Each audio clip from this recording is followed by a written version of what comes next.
ನ್ಯೂಸ್ವರೆಗೆ ಮತ್ತು ಸ್ವಾಗತ. ಶತಮಾನ ಸಮಾರಂಭಕ್ಕೆ ಮುನ್ನ ಎಸ್ ನಾರಾಯಣ ಏನು ಪರ್ಫಾರ್ಮೆನ್ಸ್ ಇನ್ಚಾರ್ಜ್ ತೊಗೊಂಡಿದ್ರು, ನೇತೃತ್ವ ವಹಿಸಿದ್ರು, ಕಲಾವಿದರಿಗೆ ಯಾವ ರೀತಿ ಇರಬೇಕು, ಪರ್ಫಾರ್ಮೆನ್ಸ್ ಹೇಗಿರಬೇಕು, ಶಿಸ್ತು, ಟೈಮಿಂಗ್ಸು, ಏನು ಆ ಇಡೀ ಸಮಾರಂಭ ಸಕ್ಸಸ್ ಮಾಡಬೇಕು, ಯಶಸ್ಸುಗೊಳಿಸಬೇಕು, ಅದಕ್ಕೆ ಅವ್ರದೇ ಆದಂಥ ಕೆಲವು ಟಿಪ್ಸ್ಗಳು ಕೊಟ್ಟಿದ್ದಾರೆ. ಆ ಬೈಟ್ ಇದೆ ನಮ್ಮ ಹತ್ರ ನೋಡಿಕೊಂಡು ಚರ್ಚೆಗೆ ಮತ್ತೆ ಮಾಡ್ತೀವಿ. ಕೂಡ ನಮ್ಮ ತನ ನಾವು ಮಾಡುವುದಿಲ್ಲ. ಆ ಒಂದು ಸ್ಪಿರಿಟ್ನ ನಾನು ನಿಮ್ಮಲ್ಲಿ ತುಂಬ್ತಾ ಇದ್ದೀನಿ. ನಾಳೆ ಸ್ಟೇಜ್ ಮೇಲೆ ಬರೀ ಆ ರೋಷ ಇರ್ಬೇಕು ಅಷ್ಟೇನೆ, ನಿಮ್ಮೆಲ್ಲ ಉಕ್ಕರಿಬೇಕು ಕನ್ನಡತನ. ನಾವು ಮಾಡಬೇಕು, ಇದನ್ನ ನಾವು ಮಾಡಬೇಕು. ಯಾರು ಈ ವೇದಿಕೆನ ಹಂಚ್ಕೊಂಡಿಲ್ವೋ ಅವ್ರಿಗೆ ಈ ವೇದಿಕೆಯ ಒಂದು ವ್ಯಾಲ್ಯೂ ಇವತ್ತು ಗೊತ್ತಾಗಲ್ಲ. ನಾವು ಒಂದು 10 ವರ್ಷ ಮುಂದಕ್ಕೆ ಹೋದ್ಮೇಲೆ ತಿರುಗಿ ನೋಡ್ತೀವಿ, 100ನೇ ವರ್ಷದ ಒಂದು ಅದ್ಭುತವಾದಂತ ವೇದಿಕೆ ನಾವಿಲ್ವಲ್ಲ ಅಂತ ನಾವು ತುಂಬಾ ಫೀಲ್ ಮಾಡ್ಕೋತೀವಿ. ಅದು ಆಗೋದು, ಅದು ನಮ್ಗೆಲ್ಲ ಆಗತ್ತೆ, ಆಗತ್ತೆ, ಒಂದಿನ ಆಗುತ್ತೆ. ನಾವೆಲ್ಲ ಸೇರ್ಕೊಂಡು ನಾಳೆ ಸಮಾರಂಭವನ್ನ ಯಶಸ್ವಿಯಾಗಿ ಮಾಡಬೇಕು. ನನಗೆ ನೀವು ಇಷ್ಟು ಜನ ಸಹಕಾರ ಕೊಟ್ಟರು ಸಾಕು, ಆದಷ್ಟು ನಾನು ಮಾಡಕ್ ಪ್ರಯತ್ನ ಮಾಡ್ತೀನಿ. ಎಸ್ ನಾರಾಯಣ ಅವರೇ, 100 ವರ್ಷದ ಇತಿಹಾಸದಲ್ಲಿ ನಾನು ಸೇರ್ಪಡೆ ಆಗೋಲ್ಲ ಅನ್ನುವಂಥ ಪಶ್ಚಾತ್ತಾಪ ಬಹುತೇಕ 10 ವರ್ಷಗಳ ನಂತರ ಆಗುತ್ತಾ ಅಂತ? ಅಲ್ಲ, ಯಾವತ್ತೂ ಅಷ್ಟೇ ಸರ್. 100 ಅನ್ನೋದು ಕಳೆದೋಯ್ತು ನೆನ್ನೆಗೆ. ಎಸ್, ಈ 100 ಹೊಂದಕ್ಕೆ ಬರ್ಬೇಕು. 100 ಮತ್ತೆ ಸಿಗೋದಿಲ್ಲ. ಈಗ ಒಂದು ಸಿನಿಮಾ ಮುಹೂರ್ತ ಆಗ 100 ವರ್ಷ ಹೋಗ್ಲಿ, 100 ದಿನ ಹೋಗ್ಲಿ ನಿಮ್ಮ ಸಿನಿಮಾ ಅಂತ ಹೇಳ್ತೀವಿ. 100 ಅನ್ನೋ ಸಂಖ್ಯೆಗೆ ಸಿನಿಮಾದಲ್ಲಿ ತುಂಬ ಬೆಲೆ ಇದೆ. ಭಾಳ ವಿಷಯದಿಂದ ಕೂಡ ಮಾತಾಡಿದ್ರು ನೀವು. ಯಾರು ಬಂದಿಲ್ವೋ, ಯಾರು ಬರೋದಿಲ್ವೋ, ಈ ವೇದಿಕೆ ಯಾರು ಹಂಚ್ಕೊಳ್ಳಲ್ವೋ, ಇದರಲ್ಲಿ ಯಾರು ಪಾರ್ಟಿಸಿಪೇಷನ್ ಮಾಡಲ್ವೋ, ಅವ್ರಿಗೆ ಇದ್ರ ಬೆಲೆ ಮುಂದೆ ಗೊತ್ತಾಗುತ್ತೆ. ಇಲ್ಲ, ನನಗೇನು ಅಂದರೆ ಆಸೆ ಇತ್ತು. ಇಲ್ಲಿ ಅಣ್ಣವ್ರು ಯಾವಾಗಲೂ ಹೇಳ್ತಾರೆ, ಚಿತ್ರರಂಗ ಅನ್ನೋದು ಒಂದು ಕುಟುಂಬ, ನಾವೆಲ್ಲರೂ ಒಂದಾಗಿರ್ಬೇಕು ಅಂತ ಹೇಳಿ ಫ್ಯಾಮಿಲಿಗಳು ಹೇಳ್ತಿರ್ತಾರೆ. ದೊಡ್ಡ ಕುಟುಂಬ ಇದು, ಅವಿಭಕ್ತ ಕುಟುಂಬ. ನಾವೆಲ್ಲ ಒಟ್ಟಿಗೆ ಸೇರ್ಲಿಲ್ವಲ್ಲ ಅನ್ನೋ ದುಃಖ ಇತ್ತು ನನಗೆ ಅಷ್ಟೇನೆ. ಕಾರಣಗಳು ಏನೇನೇ ಇರ್ಬೋದು ನನಗೆ ಗೊತ್ತಿಲ್ಲ. ಅದು ಒಟ್ಟಿಗೆ ಸೇರಕ್ಕಾಗ್ಲಿಲ್ವಲ್ಲ ನಾವು ಅನ್ನೋದೊಂದು ದುಃಖ ನನಗೆ ಕೊನೆವರೆಗೂ ಇತ್ತು. ನನಗೆ ಅಲ್ಲಿ ಒಂದು ವಿಷಯ ನಿಮ್ಗೆ ಸ್ಪಷ್ಟನೆ ಮಾಡ್ತೀನಿ. ಇಲ್ಲಿ ತುಂಬ ಜನ ಬಂದು ತಮಿಳ್ನಾಡಲ್ಲಿ ನಮ್ಗೆ ಅವಮಾನ ಆಯಿತು, ತಮಿಳ್ನವರು ನಮ್ಮ ಕಡೆ ಅವರೇನೋ ತುಂಬಾ ತೊಗೊಂಡ್ಬಿಟ್ಟಿದ್ದಾರೆ ಅಂದರೆ ನಾನೊಂದು ಮಾತು ಹೇಳ್ತೀನಿ, ತುಂಬ ಸ್ಪಷ್ಟವಾಗಿ ಹೇಳ್ತೀನಿ. ನಮ್ಮನ್ನ ಬಹಳ ಗೌರವವಾಗಿ ನಡೆಸ್ಕೊಂಡಿದ್ದಾರೆ. ಅಲ್ಲಿ ಎಲ್ಲರನ್ನೂ ಗೌರವವಾಗಿ ಕರ್ಕೊಂಡು ಹೋಗಿ ಸ್ಟಾರ್ ಹೋಟ್ಲುಗಳಲ್ಲಿ ಉಳಿಸಿ ಎಲ್ಲರಿಗೂ ಒಂದೊಂದು ರೂಮ್ಗೆ ಒಂದೊಂದು ಕಾರ್ ಕೊಟ್ಟಿದ್ದಾರೆ. ನೀವು ಒಬ್ಬರು ಒಂದು ರೂಮಲ್ಲಿ ಇದ್ರೆ ನಿಮ್ಗೊಂದು ಕಾರು, ನಿಮ್ಗೆ ತಿಂಡಿ, ಊಟ, ಲಾಂಡ್ರಿ ಎಲ್ಲವನ್ನೂ ಕೊಟ್ಟಿದ್ದಾರೆ. ಬೆಂಗಳೂರು ಬಂದು ನೀವು ತಲುಪೋವರೆಗೂ ನಿಮ್ಮನ್ನು ಚೆನ್ನಾಗಿ ನೋಡ್ಕೊಂಡಿದ್ದಾರೆ. ಅಲ್ಲಿ ಆಸನದ ವ್ಯವಸ್ಥೆಗಳು ಚೆನ್ನಾಗಿ ಮಾಡಿದ್ದಾರೆ, ತುಂಬ ಚೆನ್ನಾಗಿ ನೋಡ್ಕೊಂಡಿದ್ದಾರೆ. ನಮಗೆ ಅಂತಲ್ಲ, ಹೊರಗಡೆಯಿಂದ ಬಂದಂಥ ಪ್ರತಿಯೊಬ್ಬರಿಗೂ, ಡ್ಯಾನ್ಸರ್ಸ್ಗಳಿಗೆ 5 ಸ್ಟಾರ್ ಹೋಟ್ಲು. ಆಮೇಲೆ ಆ ರಾಜ್ಯದ ಮುಖ್ಯಮಂತ್ರಿಗಳು ಈ ಒಂದು ಸಮಾರಂಭ ಮಾಡಬೇಕಾದ್ರೆ ಬರೀ ತಮಿಳ್ನವ್ರನ್ನ ಇಟ್ಕೊಂಡು ಮಾಡಿ ಅಂತ ಹೇಳಿಲ್ಲ. ಎಲ್ಲ ಭಾಷೆಯ ಚಲನಚಿತ್ರ ಇಲ್ಲಿಂದಲೇ ಹೋಗಿರೋದು. ಅಮಿತಾಬ್ ಬಚ್ಚನ್ ಹೋಗಿದ್ರು ಅಲ್ಲಿಗೆ.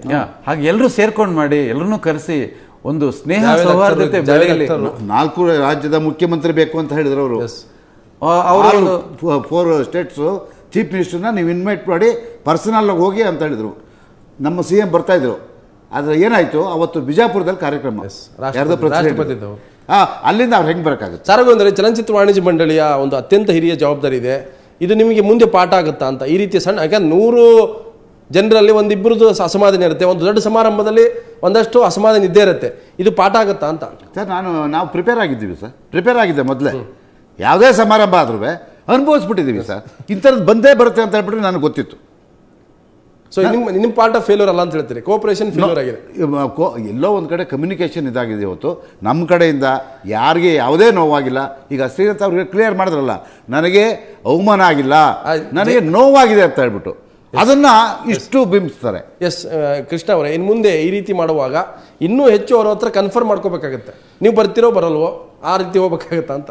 ಇಲ್ಲ, ಎಲ್ಲರೂ ಇನ್ಮೇಲೆ ಮುಂದಕ್ಕೆ ನಾವೇನಾದರೂ ಮಾಡಬೇಕು ಅಂದಾಗ ಒಂದೇ ಕಮಿಟಿ ಅನ್ನೋದಕ್ಕೆ ಬದಲು 1-2-3 ಕಮಿಟಿಗಳು, ಇಂತಿಂಥ ಜವಾಬ್ದಾರಿ ಇನ್ವಾಲ್ವ್ಮೆಂಟ್ ಮಾಡಿ, ಇಂತಿಂಥ ಜವಾಬ್ದಾರಿ ನಿಂದು, ಇಂತಿಂಥ ಜವಾಬ್ದಾರಿ ನಿಂದು ಅಂದಾಗ ಪ್ರತಿಯೊಬ್ಬನಿಗೂ ಅದು ಜವಾಬ್ದಾರಿ ಆಗಿರುತ್ತೆ. ಅದನ್ನ ಮುಂದಕ್ಕೆ ಮಾಡ್ಕೊಂಡು ಹೋಗ್ಬಿಟ್ರೆ ಚೆನ್ನಾಗಿರುತ್ತೆ. ನೀವು ಕೊನೆಯದಾಗಿ ಏನೋ ಹೇಳ್ತೀನಿ ಅಂತ ಹೇಳಿದ್ರೆ ಅದು ಹೇಳ್ಬೇಕು. ಅದನ್ನೇ ಇವಾಗ ಹೇಳಿದ್ದ. ನಾವು ಅಲ್ಲಿ ಹೋಗಿ ನಾವು ಎಲ್ಲ ತಿಂದು ಉಂಡು ಎಲ್ಲ ಅನುಕೂಲಗಳನ್ನು ತಗೊಂಡು ಇಲ್ಲಿ ಬಂದು ಅವ್ರನ್ನ ದೂರಬಾರ್ದು. ನಾವು ತುಂಬ ಸಣ್ಣವರಾಗ್ಬಿಡ್ತೀವಿ. ನಮ್ಮೆಲ್ಲರನ್ನೂ ಅವ್ರು ಬಹಳ ಚೆನ್ನಾಗಿ ನೋಡ್ಕೊಂಡು. ಅವಮಾನ ಆಗೇ ಇಲ್ಲ ಅಂತ ಹೇಳ್ತಾರೆ. ಯಾವ ಅವಮಾನ ಆಗಿದೆ ಸರ್? ಯಾರಿಗ ಅವಮಾನ ಆಗಿದೆ ಸರ್? ನಿಮ್ಮ ಮನೆಗೆ ನನ್ನನ್ನು ಊಟಕ್ಕೆ ಕರಿತೀರಾ ಸರ್? ನೀವು ನಿಮ್ಮ ಮನೆಗೆ ಊಟಕ್ಕೆ ಕರೆದಾಗ ನೀವು ಪ್ರೀತಿಯಿಂದ ನೀವೇನು ಅಡುಗೆ ಮಾಡಿ ನಾನು ಬಡಿಸ್ತೀರಾ, ಅದನ್ನ ಸ್ವೀಕಾರ ಮಾಡ್ಕೊಂಡ್ಬರು. ಇಲ್ಲಿ ಬಂದ್ಮೇಲೆ ನಾನು ಕೋಸಂಬರಿ ಇರಲಿಲ್ಲ, ಸೌತೆಕಾಯಿ ಇಟ್ಟಿಲ್ಲ, ಈರುಳ್ಳಿ ಇಲ್ಲ, ನಾನು ಕಂಪ್ಲೇಂಟ್ ಮಾಡ್ತಾ ಕೂತ್ಕೋಬಾರ್ದು. ಇಲ್ಲ, ಆ ವಿಷಯದಲ್ಲಿ ಸರ್, ನಾವು 4 ರಾಜ್ಯದಲ್ಲಿ ಮಾಡ್ದವ್ ಸರ್, ಇವೆಂಟ್ ಮಾಡ್ದವ್. ಏನೇ ಬರದೆ ಹೋದ್ರೂ ಹೆಂಗೋ ಮ್ಯಾನೇಜ್ ಮಾಡಿ ಎಸ್ ನಾರಾಯಣ್ ಅವ್ರಿಗೆ ಈ ಗೋಲ್ಡ್ ಮೆಡಲ್ ಕೊಟ್ಟಿದ್ದಾರೆ. ಮೆಡಲ್ ಸಿಕ್ಕಿದೆ, ಕಾಂಗ್ರೆಸ್. ಎಸ್, ಕರ್ನಾಟಕ ಬಹಳ ಚೆನ್ನಾಗಿ ಪರ್ಫಾರ್ಮೆನ್ಸ್ ಮಾಡಿದ್ದಾರೆ ಅಂತ ಹೇಳ್ಬಿಟ್ಟು ಕೊಟ್ಟಿದ್ದಾರಲ್ಲ. ಈ ಕ್ರೆಡಿಟ್ ಕನ್ನಡ ಚಿತ್ರರಂಗಕ್ಕೆ ಸರ್. ಎಸ್ ಟೋಟಲ್ ಒಬ್ರಿಗೆ ಬರೋದಿಲ್ಲ ಅದು. ಇಲ್ಲ, ಇಲ್ಲ, ಇಲ್ಲ, ಇಲ್ಲ, ಇಡೀ ಚಿತ್ರರಂಗಕ್ಕೆ. ಇಡೀ ಚಿತ್ರರಂಗಕ್ಕೆ. ಆಮೇಲೆ ಅದರ ನೇತೃತ್ವ ಎಸ್ ನಾರಾಯಣ. ಎಸ್ ನಾರಾಯಣ ಅವರೇ, ಈ ನೀವು ಹೇಳಿದ ಮಾತಿದಲ್ಲ ಅದನ್ನ ಅವರು ಸರಿ ಮಾಡ್ಕೊಂಡ್ರೆ ಸರಿ ಹೋಗುತ್ತೆ. 100 ವರ್ಷ ಇನ್ನೊಂದ್ಸಲ ಬರಲ್ಲ, 200 ವರ್ಷ ಕಾಯ್ಬೇಕಾಗತ್ತೆ. 200 ವರ್ಷದಲ್ಲಿ ನೀವು ಇರ್ತೀವಿ, ನಾವು ಯಾರು ಇರೋದಿಲ್ಲ. ಹೌದು ಸರ್. ಆದ್ರೆ 200 ವರ್ಷದ ಇತಿಹಾಸದಲ್ಲಿ ಈ ರೀತಿ ಆಗಬಾರ್ದು ಅಂತ. ಆಮೇಲೆ ಇನ್ನೊಂದು ಸರ್, ನಮ್ಮ ಚಲನಚಿತ್ರ ವಾಣಿಜ್ಯ ಮಂಡಳಿಯ ಪದಾಧಿಕಾರಿಗಳು, ಅದರಲ್ಲೂ ವಿಶೇಷವಾಗಿ ವಾಣಿಜ್ಯ ಮಂಡಳಿಯ ಅಧ್ಯಕ್ಷರು ಮಾತ್ರ ಭಾಳಷ್ಟು ಇಂಟ್ರೆಸ್ಟ್ ಶ್ರಮ ತಗೊಂಡು ಭಾಳ ಚೆನ್ನಾಗಿ ಎಲ್ಲರೂ ಒಟ್ಟಿಗೆ ಇರಬೇಕು ಅಂತ ಬಿಟ್ಟು ನಿಜವಾಗ್ಲೂ ಸರ್ ಹೈಲೈಟ್. ಎಸ್ ಕೃಷ್ಣ ಅವರೇ ಮತ್ತೆ ಸಾರಗೋವಿಂದ್ ಅವರೇ ಮತ್ತು ನಾರಾಯಣ ಅವರು ಇಷ್ಟೊತ್ತು ನಮ್ಮ ಜೊತೆ ಚರ್ಚೆಯಲ್ಲಿ ಭಾಗಿಯಾಗಿದ್ರಿ. ಸೊ ಇದು ಒಂದು ಅವಿಭಕ್ತ ಕುಟುಂಬದ ರೀತಿ ಕಾರ್ಯಕ್ರಮ. ಅವಿಭಕ್ತ ಕುಟುಂಬದಲ್ಲಿ ಈ ರೀತಿ ಒಂದಷ್ಟು ಜನ ಅಸಮಾಧಾನ ಇದ್ದರೂ ಕೂಡ ಅದರ 100% ಸಕ್ಸಸ್ ಇದೆಯಲ್ಲ ಅದನ್ನು ಮಾತ್ರ ನೋಡಬೇಕಾಗುತ್ತೆ, 2%ನ ಫೇಲ್ಯೂರ್ ನೋಡಬಾರ್ದು ಅನ್ನೋಂಥ ಮಾತುಗಳಿದ್ದಾವೆ. ಆದರೆ ಸಹಜವಾಗಿ ಚಲನಚಿತ್ರರಂಗದಲ್ಲಿ ಕಲಾವಿದರು, ನಿರ್ಮಾಪಕರು ಎಲ್ಲರೂ ಕೂಡ ಅಂದರೆ VIP ಸ್ಟಾರ್ಗಳಿರೋದ್ರಿಂದ ಯಾರ್ಯಾರ ಅಸಮಾಧಾನಗಳು ಯಾವ ರೀತಿ ಬಿಬ್ಬತ್ತ ಆಗುತ್ತೋ ಗೊತ್ತಿಲ್ಲ.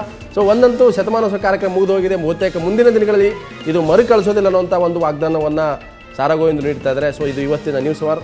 ನೇರ ದಿಟ್ಟ ನಿರಂತರ ಸುದ್ದಿಗೆ ನೋಡ್ತಾರೆ ಸ್ವರ್ಣ.